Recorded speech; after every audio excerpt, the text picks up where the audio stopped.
They're bringing drugs, they're bringing crime, they're rapists, and some, I assume, are good people. Donald Trump. Donald Trump. Donald Trump. Donald Trump. Donald Trump. Donald J. Trump. My name is Tony. Age 23, turning 24 this year. During the presidential election, I voted for Donald Trump. Now, the reason why I voted for Donald Trump was because he was very centralized in the focus of making America better, instead of focusing on pandering to different groups during his campaign. Now, he did fall off the short stick of that at the end of his campaign, but I do believe that he has America's best interest in mind, even though it doesn't come out the same way that people are interpreting it. His recent actions, I don't agree with the so-called Muslim ban, but it's not a Muslim ban. It's more of like a travel restriction, because he got the part right where these countries are going through a very important time where there's a revolution and they need help. But by bringing them to America, we're not really helping them that much. You know, bringing refugees in is not the right way to help refugees, because they need help in overturning their political regime. Establishing stability is what they should be doing. So by coming to America, they are forgetting to fix their homeland. And a lot of people are content with just moving to America and staying here. America is a land of the free, home of the brave, and we should focus more on making the people who are already here comfortable and better, providing them with jobs and services. Because me as a military vet, I'm not eligible for food stamps, I'm not eligible for housing assistance, I'm not eligible for all these other things. But someone that just came from Saudi Arabia is going to get the full package for 3 years, and I just need it for 2 months, and I can't get it. Hi, my name is Hasib Fazili. I voted for Sanders in the primary, Hillary Clinton in the election. And right now it's just a scary, very scary moment for anybody that's Muslim, whether you came over as a refugee, your parents are refugees, or you've been in this country your whole life or born here. It really doesn't matter. It almost feels like how Muslims feel about the USA is not relevant anymore. And yeah, it's just a very scary time. Me, for example, I got lucky. My aunt, she's from London, and she left a few days before the president sent out that order for the refugee ban. And everyone in my family just pretty much accepted the fact that we can't have family come visit us in America anymore. And that's just wild. And everything is a scary time. Even if you're not a Muslim living in America, it's getting scarier every week. And he's only been in office for 2 weeks. And yeah, pretty much all the things he said when he was trying to get your attention, he's starting to do those things now. And I wouldn't put it past him if he's trying to do what I think it was President Nixon or Eisenhower that made the camps, like the internment camps for the Japanese people. And Trump's over here talking about Muslim ID cards, and even the fact, like he said, to kill Muslims, you dip the bullets in the blood of a pig. Like I've never heard that kind of rhetoric from a president in my life. And no other leader in the world would even think about saying something like that. Everything that Trump says, you notice the president of Canada turns it around. He's like, hey, like when he did the refugee ban, president of Canada came right around. He's like, we're still accepting refugees. And when the mosque shooting in Canada, that was the biggest thing that I noticed.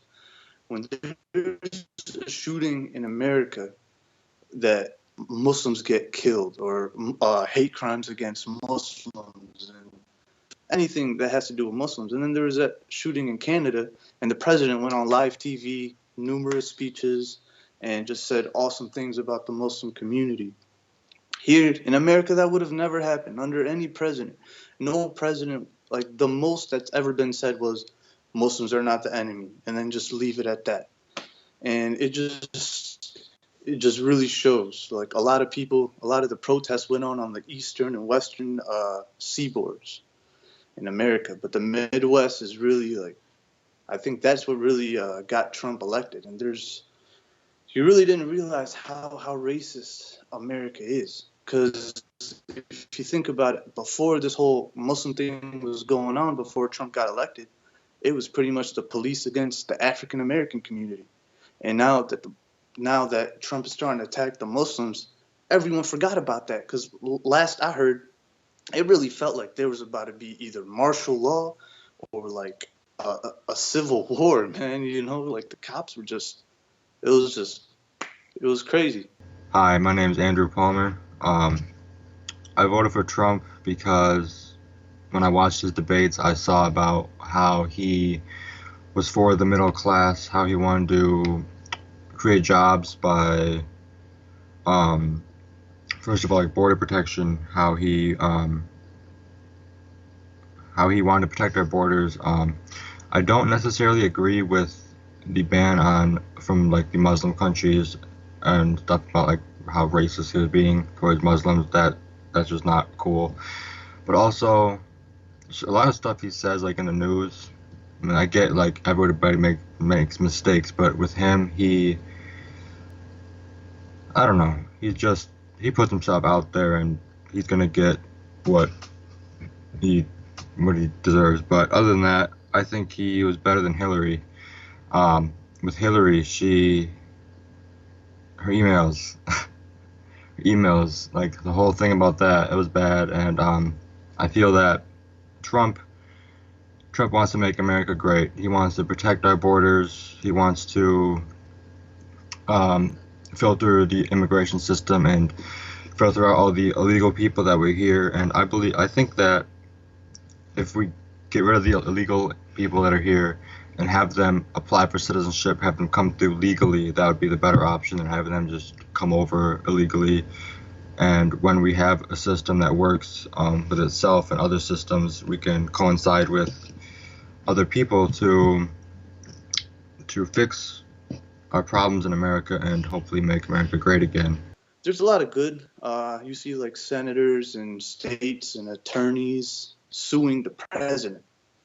I mean, think about this, guys. When has the president ever been sued? When has the president ever said things like this before? Like, is this the America that we're gonna live in? You know, and I just read a article today saying that, take the state of Michigan, for example. If every Muslim in Michigan got up and left the country, the economy in Michigan would take a hit of 5.5, I think it was in the billions, $5.5 billion. The economy would get hit. Think about Flint, Michigan, the crisis with the water. It was a Muslim woman that discovered that the water in Flint was all contaminated and people were getting sick. She discovered it beforehand. She took it to the State Department. They denied her. They're like, no, you're crazy. You're just a crazy Muslim woman. She sent it a second time. I think it was the third or fourth time they actually started listening to her. And guess what? They're still not doing anything about it. Flint, Michigan, the water is still contaminated. And it's just it's crazy because me, myself, I didn't serve in the military, but I did work with the military. And for a soldier, for example, who's a soldier now, he didn't go to Afghanistan. He didn't go to Iraq because it's not wartime right now. And when I did my work as a military contractor, I thought of it in a way that, like, you can have an American soldier here, trained, never left the country, but he puts his fatigues on and walks around town, and people call him a hero. When an Afghan translator, for example, he goes over to Afghanistan, born in America, he goes to Afghanistan. I'm not talking about me, I'm just giving you an example. Goes to Afghanistan, risks his life, commits treason to his motherland so he can protect the country he was born in. And he's probably, saved a lot of American lives, not through his physical actions, but just being able to translate, being able to win the hearts and minds of the people there, and trying to convince them that America's there for a good cause. But guess what? He goes back home in America and gets treated like a criminal. He gets handcuffed at the airport, and he was out there saving American lives, probably saved more American lives than your local police department. And I just think it's ridiculous. And that's a scary time. And for the people who tell me, if you don't like it here, why don't you just leave? Canada's looking real nice right now, man. That's all I got to say. As far as the wall he's going to try to build at Mexico, I don't believe it's going to be as effective as he think it is, but it's a start. You know, every single nation has a border that they must protect. Because when it's open borders, you allow unvetted, and people without background checks to come in. I agree with him that building the wall is a good start, but it's not going to be as good as he think it is. It's not going to stop the drug cartel, and it's certainly not going to stop the massive flood of immigration. But it is a start. They say that about 30% of immigration comes through the gate, comes through the border itself. The others come different ways, such as flights, airplanes, boats, other means, underground travel, a lot of, I guess you could say, sci-fi thinking, but it's not sci-fi since it's actually happening. I don't like Donald Trump. I never will, but I like where he's trying to push America, and his mind is in the right set. I think his Twitter account should be shut off, though. He needs to shut up on Twitter. That's a no-brainer right there. He does have a lot of good men by his side, helping him make good decisions too, because this is the first time in American history that I'm aware of that we have the U.S. Marines generals are in control of most of the top positions in the state. So it's like, what was it, General Mad Dog? General Mattis. He's an amazing guy. I love him. His stories go beyond belief. He's a legend to Marines, and it's reassuring knowing that Donald Trump picked a lot of good people to stick by his side. No yes men, because they will tell him straight to his face that you have made a dumb decision, sir, and you need to redact that. There's no tongue tie here. However, do I see Donald Trump succeeding? No, I hope he does. You know, there's no point in saying that, oh, Donald Trump should be impeached, Donald Trump should go to jail, oh, Donald Trump is a Nazi, because then you start removing the meaning of all those words. I think that as Americans, we should be wishing the best for him. We should be saying, Mr. President, we as the people hope that you are successful in your job, representing us properly, and the new immigrants who are trying to come in. You are not just representing Americans, but everyone who aspire to be Americans. I think he mentioned something about wanting to ban the Muslim religion in America or something. That I don't agree with that at all. You can't just ban a whole religion of people that come together and celebrate peace and everything, and that's just not right. It'd be like saying, oh, we're gonna abandon Christianity. Like, you can't just do that. There's millions of people in the world that celebrate these things and follow these religions, and that's what they believe in. You can't just take away their beliefs like that. And Trump, I support him with many things, but I don't support him with like how he wants to be racist and how he despises like some religions and just wants to get his way. If I met Trump today, I'd ask him why he feels that he has the right to ban these people, that the refugees and the people that just want safety from their countries, and how he is going to act upon that decision. Also, I'd ask, what is he going to do to protect our borders if the wall doesn't go up? Like I don't think that the wall is gonna go up. I think that's bullcrap. But other than that, like how can he protect our borders without causing a mass chaos, riots, all these things that we see in the news? Yeah. If we ever take the time to actually look at the immigration crisis, we will know that the only way to fix a crisis of mass immigration is to fix where are the immigrants coming from. So establish stability overseas, then we will be stable in our own homeland. If I ever met Donald Trump, and it would be a great honor to meet him, I would probably say, like from the bottom of my heart, I wish you the best of luck making America great again. I mean, there's really no other point to say anything else. You know, like if he can feel that everyone really wants him to succeed, that not everyone wants to see him fail, and that not everyone thinks that he's a fucking asshole and just wants to grab every woman by the vagina. You know, like that was also taken out of context. I hate people for that. But I hope that he will feel the sincerity from one voice and know that there are people out there who feel the same way, you know. And a lot of the younger people, they'll soon realize that the Democratic Party are more like, I would like to say, communists. I mean, if you provide free services and you don't go to work, how are you going to keep on making the money to give the free services? You know, it's not. We're not communists. There's no way we can provide for everybody. We have to make money to give money.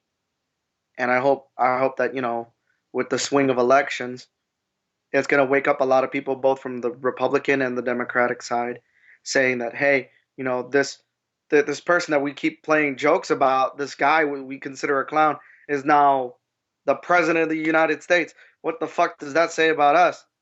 You know? I mean, Hillary Clinton lost to the most unfavorable candidate in the whole entire U.S. history. Hello, my name is Hyder. I'm a senior at the University at Buffalo, doing double major in financial analysis, second major in economics. Hope to go into either law school or MBA JD program. Initially, I was supporting, like many of my peers, Bernie Sanders, but as the DNC ruled her out, I ended up voting for Hillary Clinton. My reaction towards Donald Trump has been how it's always been from the get-go, from when he was paying individuals to go into his rallies. If you don't believe me, you could fact check that.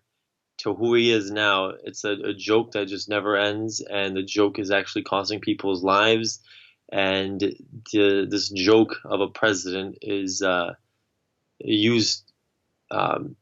being used by ISIS and other mediums to just show the hostility that Americans feel towards Muslims and Muslim majority countries. So that's why I don't that's why I don't like him or his policies. Hi, I'm Justin Curtis. I'm a young filmmaker from Rochester, New York. I voted for Harambe. I literally wrote that in on my ballot because I hated both of the candidates. But at this moment, I wish I voted for Hillary because I didn't think it was going to get this bad.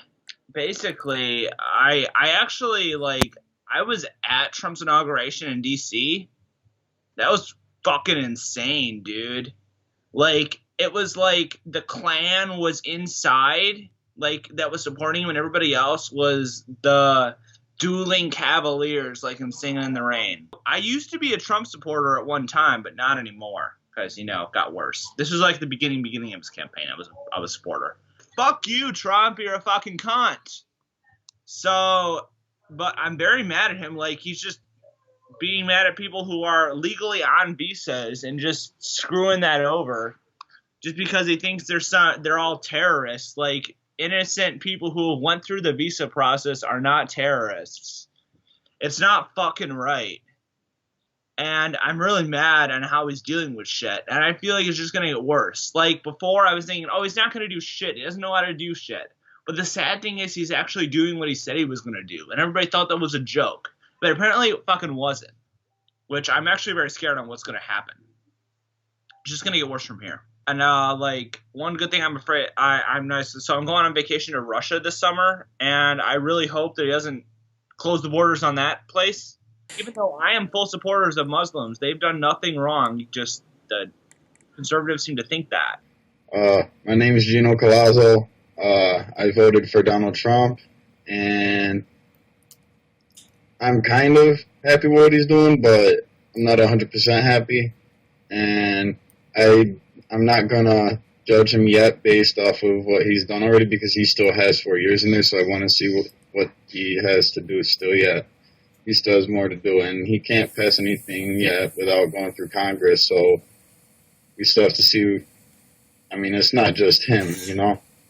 He really hasn't had much time to be able to really be given a chance besides what he's doing so far. And what I don't agree with is he gave permission for them to start working on the pipeline that's going to damage many citizens' water, and it's going to ruin so many native tribes too, which I don't like that.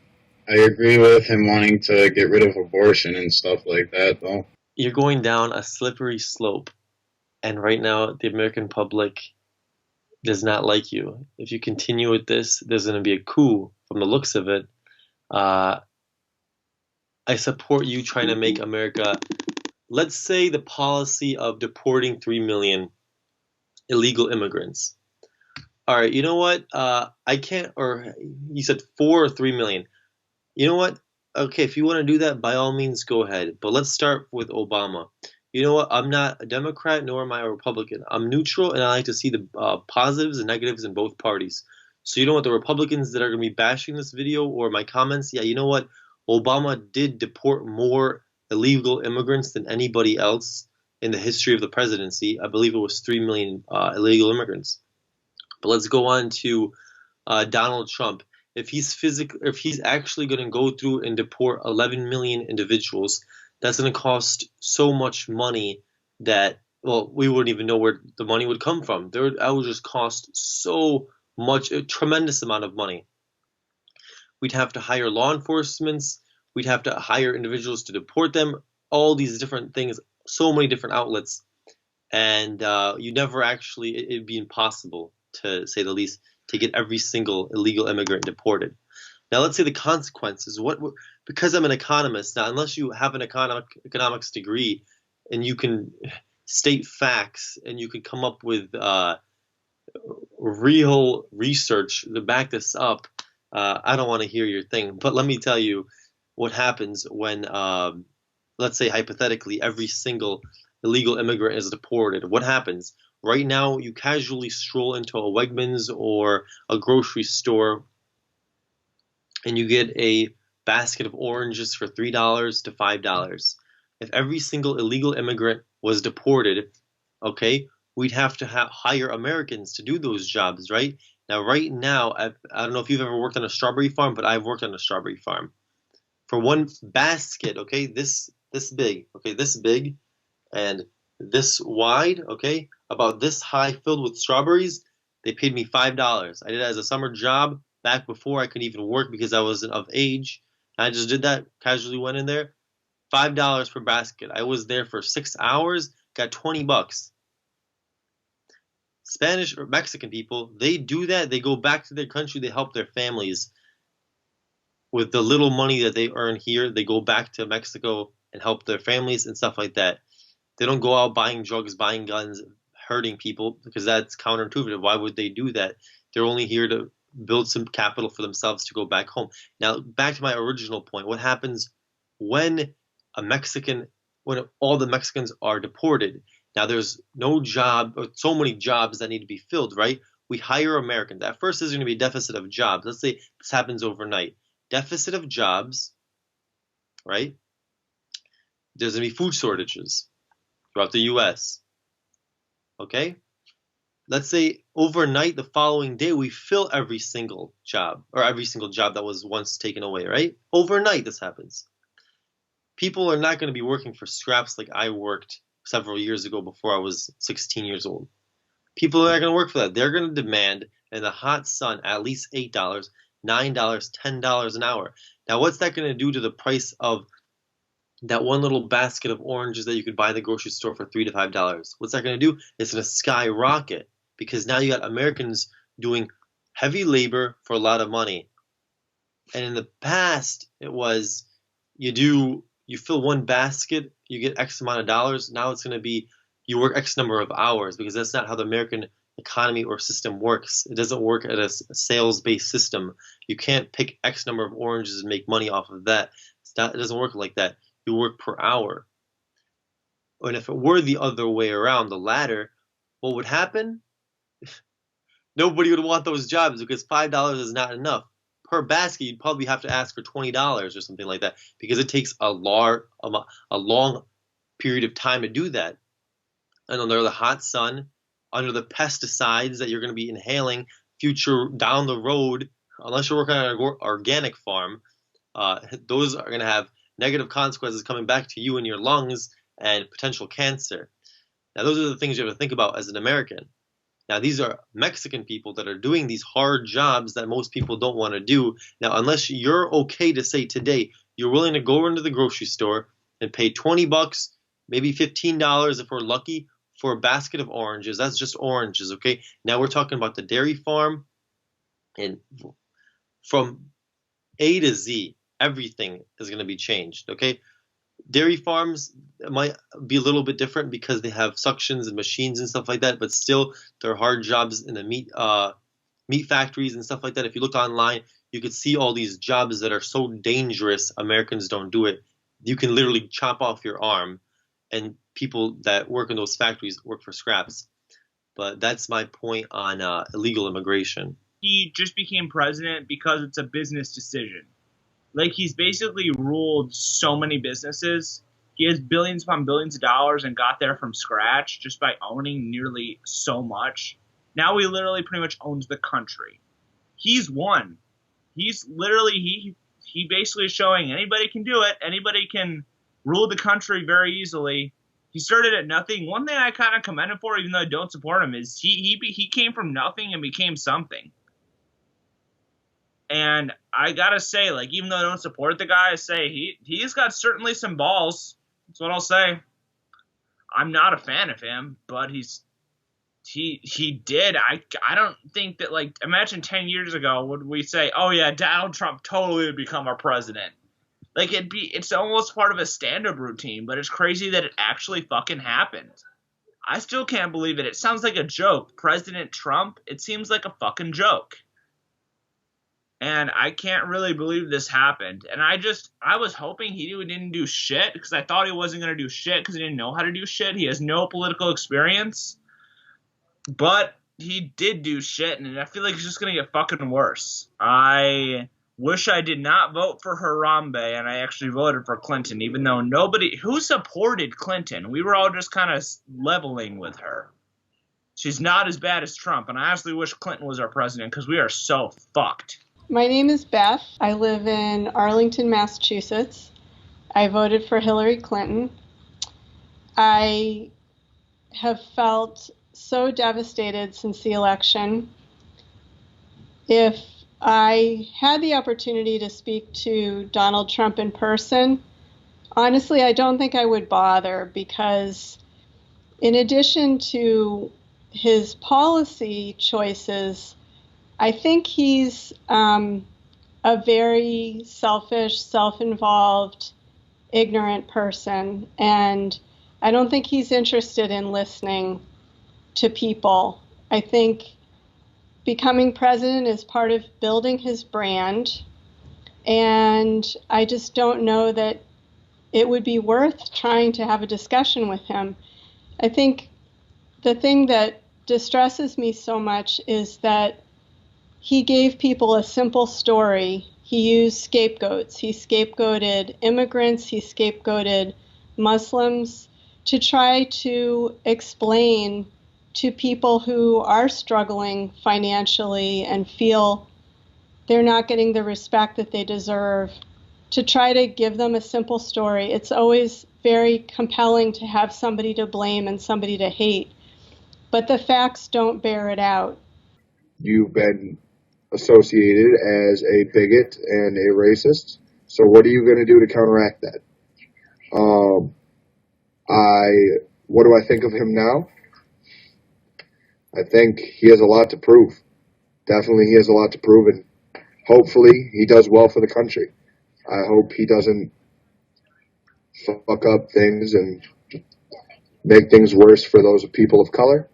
And I just hope, as a country of whole, he can make America great. I know I won't say again because I feel this is the greatest country in the world, but I hope he can make it greater. Right now, there's this ban on immigrants and refugees from countries that are not the countries where the people who have committed acts of terrorism in the U.S. came from. They were either U.S. citizens or they came from countries that are not on this banned list. It makes no sense. It's decreasing the sense of goodwill toward the United States in the world, as well as damaging all these innocent individuals who are just struggling through terrible situations to try to be safe, to try to be with family. And for immigration through Mexico, it is not increasing, it's level, and most of the people coming through Mexico are from Central America and are refugees. So I feel that U.S. voters have been sold a bill of goods. They've been convinced that he's a great businessman and somehow he's going to turn the clock back and bring industries back that just don't work in today's economy.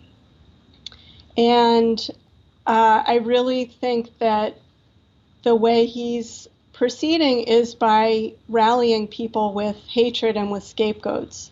And we've seen that in the world before, and it's always led to terrible situations that I think all of us wish had never happened. So I really feel very scared. I have kids, and I'm worried about the world that they're growing up in.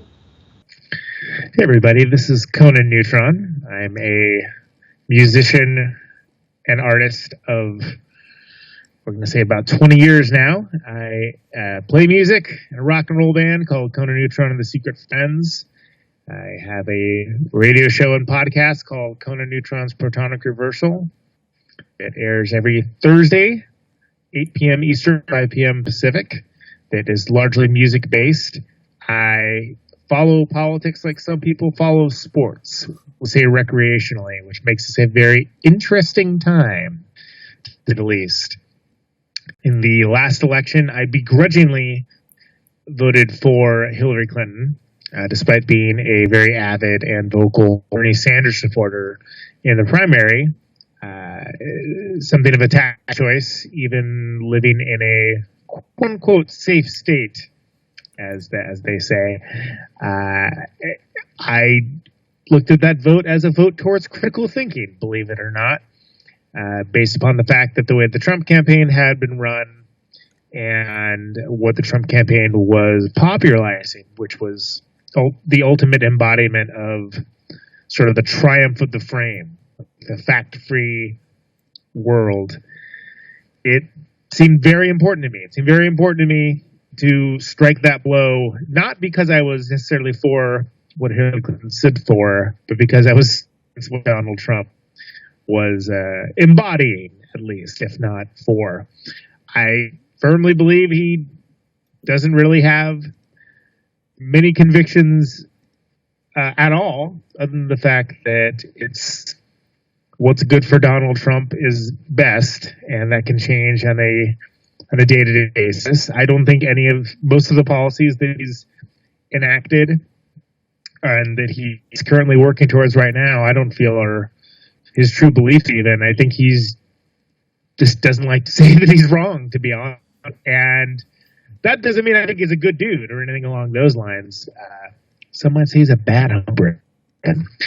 But when it comes down to it, I think that he's the dog that caught the truck. You know, when the dog goes and chases the truck, he's the dog that caught the truck. He doesn't really know what to do. He listens to the people he trusts, and unfortunately, the people he trusts are dangerous people, such as Steve Bannon, who makes Karl Rove look relatively innocuous, to say the least. I think Big Lebowski, Jeff Dowd Jeff Bridges, who plays Mr. Lebowski, the dude in Big Lebowski, he picks up on things that people said, the last things that people said they talked to him.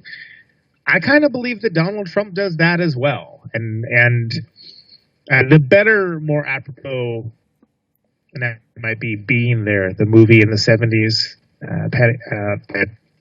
So good. It's such a great movie. Just this guy that is not a smart dude at all. It's Chauncey the gardener, who, by nature of how he conducts himself and just being a relatively affable individual, people keep ascribing these things to him and making him into greater and greater positions of power, whereas he's just a slow person. And it's a brilliant movie, one of my favorite movies of all time. Although I gotta say, I don't know if I could look at it now in exactly the same light, much in the same way that I'd have a hard time with Bob Roberts, the movie that came back, but that was a Peter Sellers movie. If you're going to be the president of the United States of America, then you have to be a strong and powerful leader. And I don't want people to constantly think of him as a bigot, even though his actions, obviously, there are some actions within that make him seem like that. But if I got to meet him in person, I would say, shape up your shit. Be more of a politician. You don't have to be this radical fucking dude to keep people enticed. You are a celebrity. You are a natural speaker. He is a speaker. You just have to be you and not be an asshole, and you can do fine in running this country. That's my opinion. Just be yourself, but don't be an asshole. It's always hard to compare historical figures because the times, the situation, the individuals are never exactly the same. But I think for me, the real lesson here is that Hitler used scapegoats to rally people. And I'm Jewish. I grew up with the shadow of the Holocaust just hanging over me. That was something that I learned about as a child, and I learned about my family connections to it. It's something I've always been aware of. I've never had that kind of emotional distance where I didn't think that could be me. I've always thought it could be me, and it's a roll of the dice. Who are the people, who are the cultural groups that are targeted at a given moment? So I definitely feel it emotionally, and I also just see that, once again, scapegoating a group of people is a very powerful, easy way to rally support and build power. So I definitely see that, and I also feel grateful for the wisdom of setting up balance of powers in the United States government so that one tyrant can't so easily take over. And I also see how fragile it is. And I think it's very scary that even in his first week and a half in office, President Trump has taken major steps to weaken those checks and balances. And, that's something that a person does if they're interested in their own power as opposed to protecting our democracy.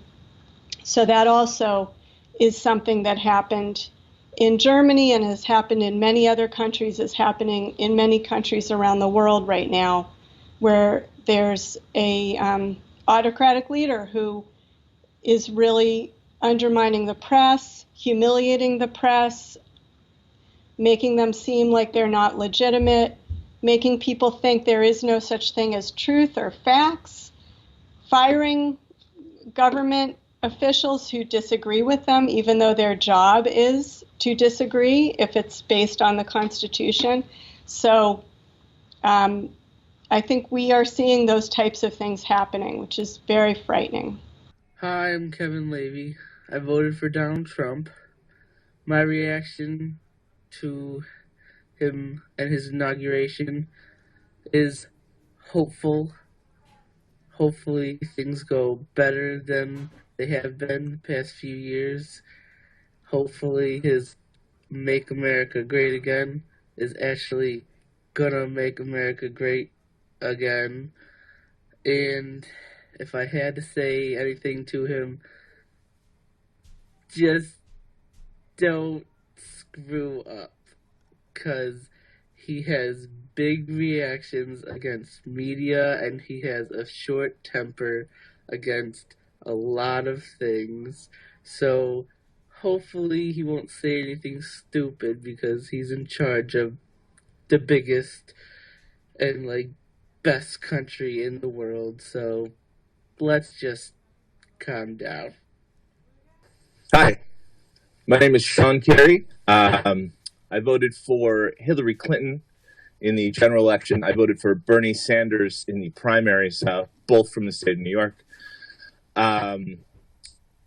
Right now, I look at what's going on. I see, part of the 1920s suffragist movement. I see part of 1960s civil rights movement. I see 1890s industrialized America, before child labor laws, with restrictions being threatened to roll back. And I see 1930s Europe, all over with Muslim ban, immigration, threats of a Muslim registry. I was never a wait and see person. I when Trump won on my first day, I was like, I'm just gonna be as active as I possibly can be.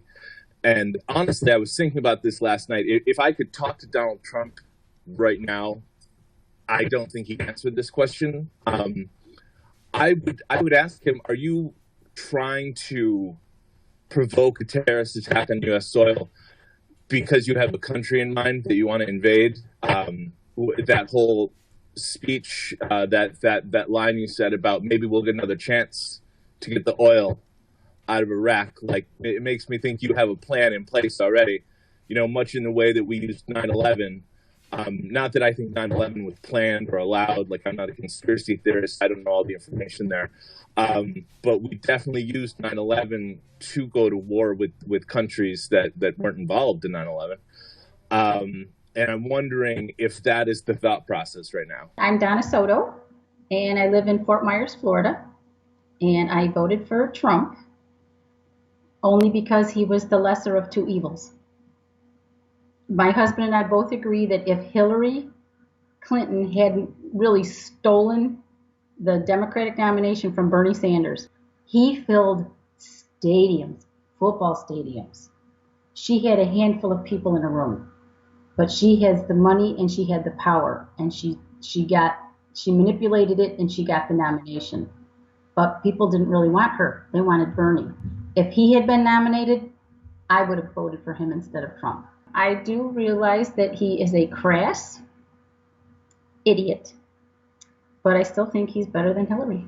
And I had wanted her way back when. We even donated to her campaign when she first was running back in, I think it was 2008, against Obama.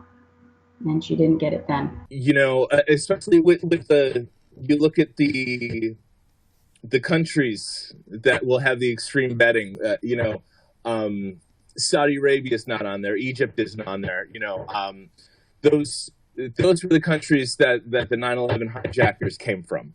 They didn't come from Iran. And then the fact that, today or yesterday, Iran said it was going to ban all U.S. citizens.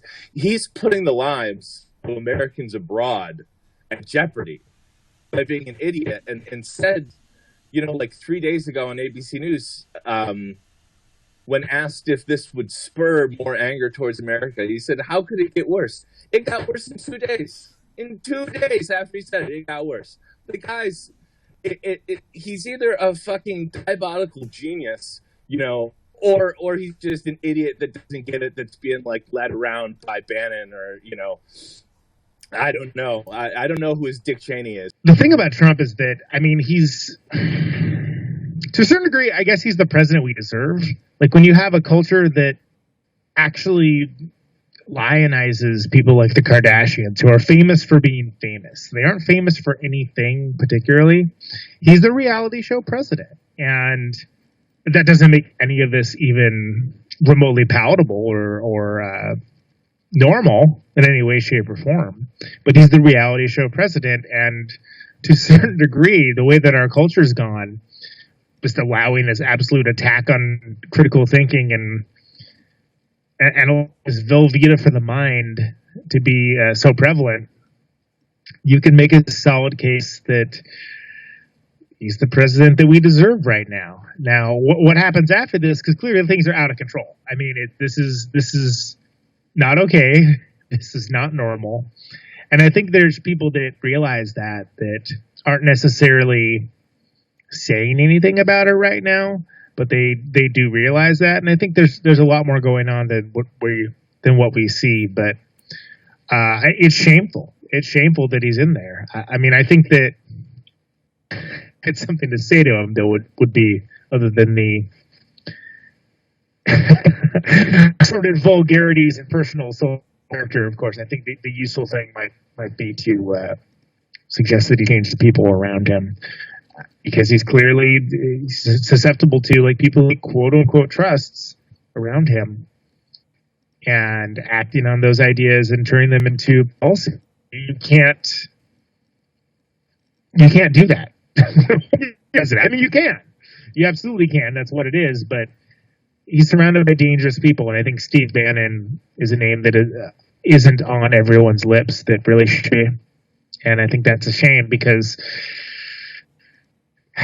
he's, like I said, the Karl Rove to Trump's W in a lot of ways. And I think he is actually just a really dangerous person that, not that I would ascribe the objective nature of evil to, but he's evil.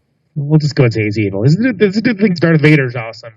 We wanted somebody that wasn't a politician and didn't have to, big oil gave them, millions of dollars to your campaign, so then you have to kiss their butt and do whatever. He doesn't have to answer to anybody.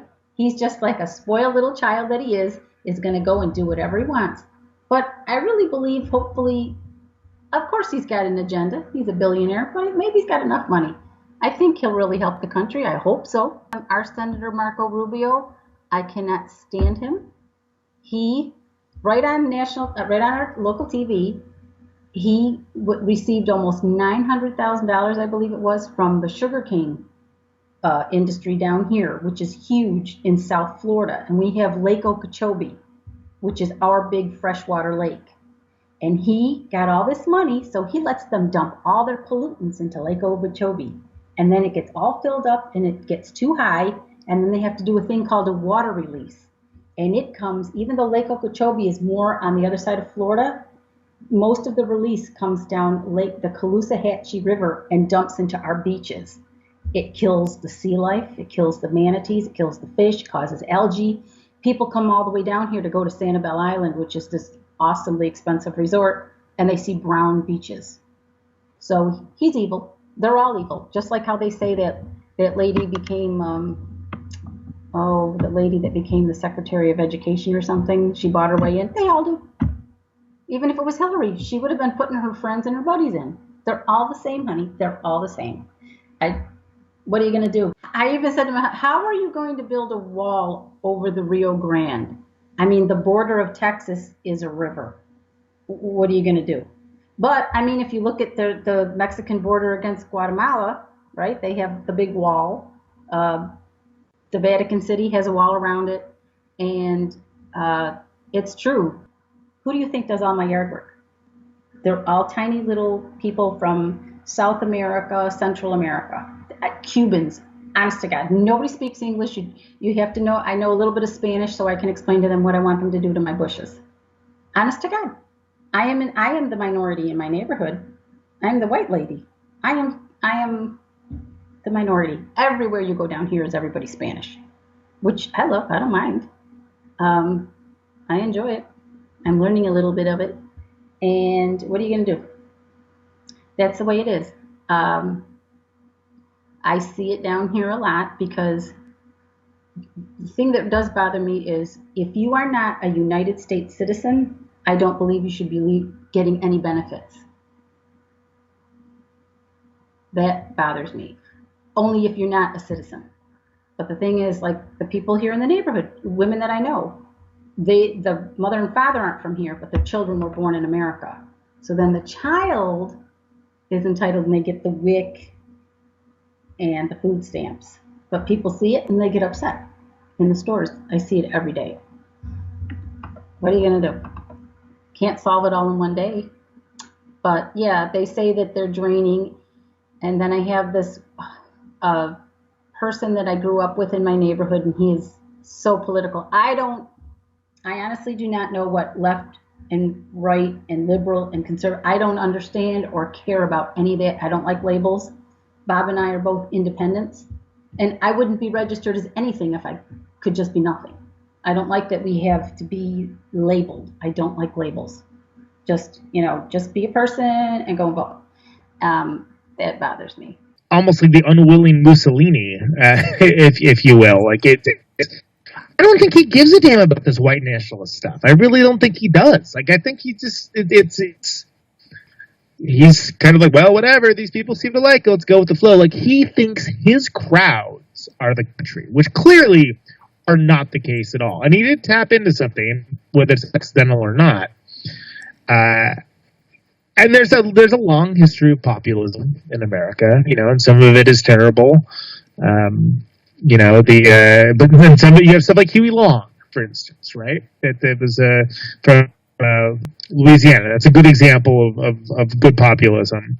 And then you have George Wallace as well. And I think that this has been something that has put together for years by this machine that has essentially said, trust only us. And the fame is that, like, I, being the Trump in question, am here working for you. That doesn't even need to be the case. People are so desperate to hear that they're willing to other anything else. It's meant to be so. It's meant to be overwhelming. This entire mindset behind it, doing everything kind of day after day, is so you get overwhelmed and so you want to shut off, and you can't. It sucks. It sucks that that's the way it is. But the way you knock down a wall, how they knock down the Berlin Wall? Well, people took the hammers, they took the chisels, and they knocked it down. And you take a little piece at a time, and that's how we're going to win this. And I firmly believe it. But it's not going to happen in a day, and it's going to get ugly, and you just got to take care of yourself, but you can't ignore what's going on either. I'm a history major. I spent the bulk of I've been writing papers on the lead up to World War II for the last 4 years. What's going on right now is like 1938 Europe, and it makes me think, like, when you see the people standing up, if they had known beforehand what was going to happen in Germany and stood up like what's going on now, maybe the U.S. wouldn't have waited to go to war soon. Maybe Churchill would have acted sooner. And I'm kind of hoping we're seeing the rise of, like, the second greatest generation. That's what they call the 18-year-olds that fought in World War II. They call them the greatest generation, and I'm kind of hoping we see a rise in people that are willing to stand out there, not literally take a bullet, because no one's literally taking a bullet right now. Drones are doing all the work, But I'm going to stand between whatever the government and my daughters, who I've since they could speak. My wife and I have instilled that you are the boss of your body. And that's in a way, like, if it's about child molesters, if it's, you don't have to hug who you don't want to hug, we're not going to go kiss your uncle goodbye. We're never going to do that. And so every day we're like, you're the boss of your body. You're the boss if you don't want to be tickled, and it's, if anyone tells you to keep it secret. And every day, in some way, the GOP establishment comes out and says, no, you're not the boss of your body. We are. There's a lot going on, with this administration, and I just see it's going to roll back. It's going to roll back so much. At least they're going to try. 2018, when the votes for the House and the Senate, that's a long time away, man. That's a long time away, and the Democrats really have to stand up, and people need to call. I know you hear it all the time. People need to call their congressman. You need to call other people's congressmen. You got to send letters. that I heard this phrase a couple days ago, Slack division, which is people that say they want to help, but they miss Facebook. My friend that I grew up with is very political, and he posts that the real people that we should be afraid of are the Rothschilds and the Rockefellers, the people that, like, there's like 5 or 6 people that own the world banks. I don't know if this is true. He posts stuff like that all the time, but I don't know what's really true. I don't know if the statistics that he puts on there are true. Who's to say? So what people just see is they see people walk into a store that are not citizens, or, you know, they're on welfare, or, you know, they have the thing, they have their little benefit cards. Bob saw it all the time when he was working in the city, how much there was abuse of it, how they used the fire department and the ambulance service as taxi cabs. They would have suitcases packed. They knew how to say, I can't breathe, so that they would get the ambulance to come to their house, and they would demand what hospital to go to so that they could go to whoever's house with their suitcase. They were using it as a taxi service. And people, the average person, never sees this. That's why my husband just was happy to get out of the fire department. He saw more abuse than you could ever even imagine. And it's stuff like that that people see every day that really makes you mad. But who knows if we should really be upset about those big companies. But then how are you going to stop them? They're multi-billionaires. How do we take their power away? I have no answer to any of that. How does he think he's going to get illegal aliens out of the country? I mean, he says that we have to do that. How are you going to do it? I would want to know. How does he even think he can even begin to do that? In my neighborhood, I know for a fact there's some Guatemalans that come in here. They're from Guatemala, and they do my yard work, and they may or may not be legal. How is he going to say, okay, this little person, you're going back to Guatemala, and how's he going to get him back there? I would ask him, how are you going to actually, because he just wants to get rid of illegal aliens. And then where are we going to send them? What if they have like nobody left in their country to go back to? Or what if they're like, say they're from Syria? How are we going to send them back to a war-ravaged country? That's just inhumane. I have no answer. I don't even know how he's going to think about it, because, you know, they call him all the time. That one friend of mine, he calls him the clown bully. That's what they call Trump, and not my president. And I'm just like, okay, I just try to stay out of politics, but I'll be happy to tell you what I think about stuff. My name is Zachary Shackelford. I've been an activist in the community of Rochester for several years, particularly with the organization called Black, Building Leadership and Community Knowledge. I'm a recent college graduate, and I'm currently an educator in the Rochester City School District. So when it came to this recent election, I voted for my local county. I voted for our judges, because as an American, and as an American in poverty, and as a Black American, the people who decide who loses their freedom as a human being seem to be something that affected myself and my community at the forefront. But in terms of the presidential election, I did not vote for either Hillary Clinton or Donald Trump, because in different ways and to varying extents, I oppose both of them, because they both represent oppression as individuals and as an extension of a system that has never been for my people, at the very least. So how things are now, troubling to say the least, painful to say the least. There's a sense of fear and anger and frustration, to say the least. There's a sense of hope in that I see people coming together. And there's a sense of defiance in what I know is something that has to now be faced and can't really stand in the shadows anymore. Hi, my name is Mirai.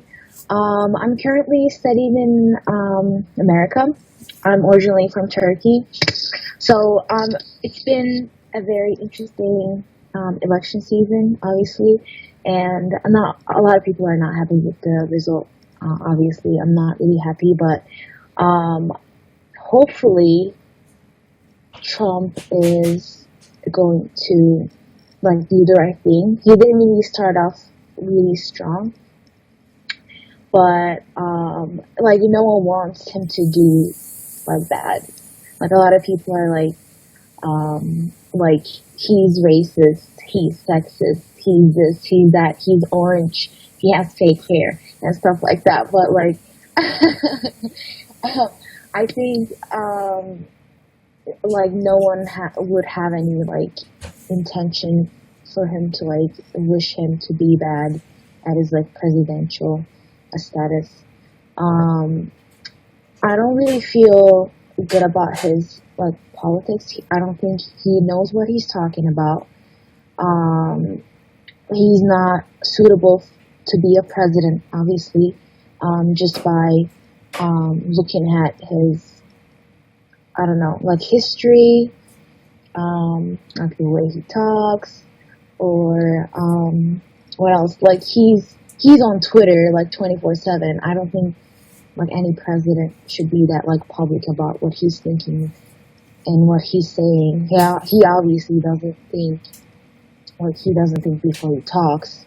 Fuck you and what you're doing. I see it. We see it. It's not really gonna get anywhere because we're on top of it. So more who I talk to is just everybody who's a person, basically. And I'll say that I see you and I love you, and that right now is a time to really look deep within yourself to see how you're set up as an individual. Now's the time to look in your community to see how things have been set up, and to look for people who you can build with and come together with and really affect change in a positive way. So I would say fuck you to Trump, and I would say I love you to the people, because we got this if we make that choice for awareness and for love and for unity and to fight for what we believe in together. So that's what I would say. I don't think his international politics are very good. He doesn't really represent all America. He's just a rich New Yorker guy. You know, he never actually worked and like earned his money. He was already rich, so he can't really emphasize with middle class people. And what's the most surprising thing is, like, most of the people who like voted for him were the middle class people.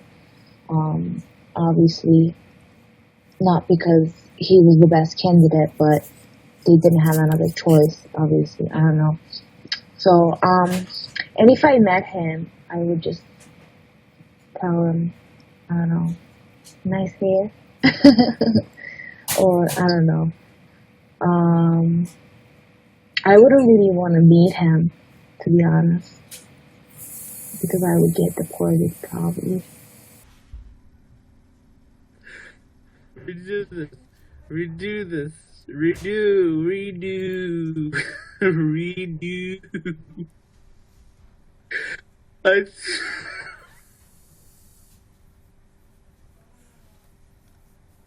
I'm not doing it. Alright, so I'm not ready for this. Whenever you're ready, man.